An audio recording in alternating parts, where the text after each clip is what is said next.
Bonjour à tous, aujourd'hui on se retrouve pour une nouvelle vidéo, on va parler de l'ONU. Commençons tout d'abord par sa création et son fonctionnement. L'ONU a été créée en 1945 à la fin de la Seconde Guerre mondiale lorsque 51 États se réunissent à San Francisco et signent la Charte des Nations Unies. Après 6 ans de conflit, le but de cette organisation était de promouvoir la paix et la sécurité ainsi que les droits de l'homme pour chacun à l'échelle mondiale. L'ONU se compose tout d'abord d'une assemblée générale qui regroupe 193 États membres et qui se réunissent une fois par an en septembre au minimum. Ses principaux objectifs sont de répondre à des questions importantes sur la paix et la sécurité à l'échelle mondiale et aussi d'adopter le budget de l'ONU pour l'année à venir.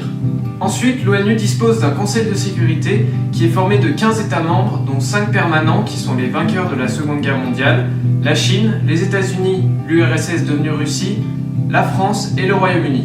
C'est ce conseil de sécurité qui est le principal acteur de la paix au niveau mondial, puisqu'il peut choisir du maintien de certaines sanctions ou alors de l'usage de la force pour maintenir la paix ou la retrouver. Il existe ensuite le Conseil économique et social qui est composé de 54 membres et qui se charge de toutes les questions en rapport avec le développement durable, l'économie et le social, ainsi que le Conseil de tutelle. Ensuite, il existe aussi la Cour internationale de justice qui sert à juger les crimes de guerre et les crimes contre l'humanité, ainsi que les différends entre États vis-à-vis des organes de l'ONU. Pour gérer tous ces organes, l'ONU dispose d'une dizaine de milliers de fonctionnaires qui répondent tous du secrétariat de l'ONU, eux-mêmes sous les ordres du secrétaire général de l'ONU, qui est nommé par l'Assemblée générale pour un mandat de 5 ans, sous recommandation du Conseil de sécurité.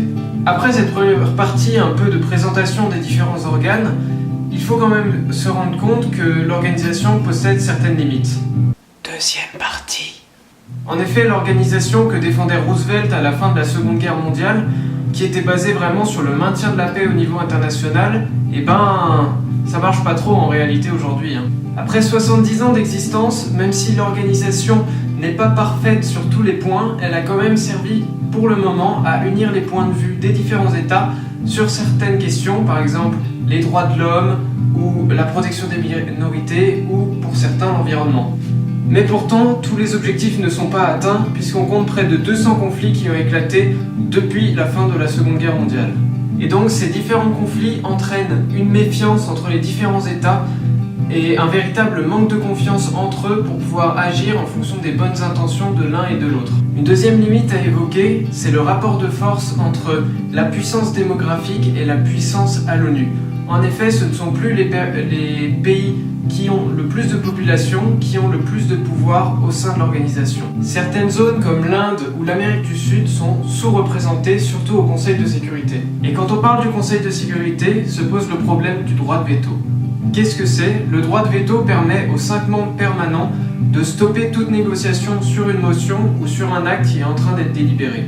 Et ce droit est évidemment extrêmement puissant, puisque dès lors qu'il interfère avec les intérêts de l'État qui possède ce droit de veto, l'État peut tout simplement stopper les négociations. Le veto a été utilisé par plus de 250 fois, dont 130 fois par la Russie. J'ai parlé tout à l'heure des rapports de force, il y en a un autre qui pose problème, c'est au niveau de la financiarisation. En effet, ce ne sont plus les pays les plus puissants du monde qui possèdent le pouvoir. En effet, le Conseil de sécurité tel qu'il est formé actuellement ne reflète plus la puissance monétaire ou la puissance économique des États dans le monde actuel. Comme je le disais tout à l'heure, l'Inde par exemple est sous-représentée, de même que l'Indonésie ou encore certains pays d'Amérique du Sud ou d'Afrique.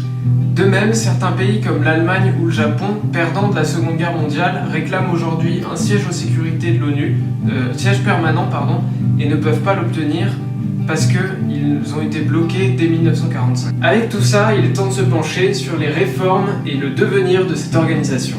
Troisième partie. En se basant sur différents articles de la presse internationale, on peut voir que ce qui revient le plus souvent, c'est limiter le pouvoir du Conseil de sécurité en, par exemple, supprimant le droit de veto pour les membres du Conseil permanent. Mais cette idée, malheureusement, n'est pas nouvelle. Ça fait déjà plusieurs années que les différents secrétaires des Nations Unies, et en particulier Kofi Annan, déposent des mentions pour réformer ce système et supprimer le droit de veto. mais les différents États, surtout les États au Conseil permanent, ne veulent pas en entendre parler. Certains journaux proposent, eux, de refléter mieux les rapports de force actuels, comme je le disais tout à l'heure, qui permettraient aux instances principales d'être mieux organisées comparées aux différentes puissances, et puis de laisser les États qui bafouent les droits humains dans certaines situations plus à l'écart pour pouvoir laisser la communauté internationale gérer les conflits. Depuis 2017, le nouveau secrétaire général Antonio Guterres a décidé de plus se focaliser sur le Conseil économique et social de l'ONU pour retrouver l'idée de base de l'organisation qui était d'être au service des personnes et du développement et de mettre un peu de côté les intérêts des États qui sont venus au fil des années de plus en plus s'interposer dans les décisions de l'organisation. En vérité, la véritable réforme à adopter serait vraiment de franchir le cap de confiance entre les États qui permettrait de redorer l'image de l'organisation et de la communauté internationale au lieu de faire jouer les différents intérêts qu'on a pu voir.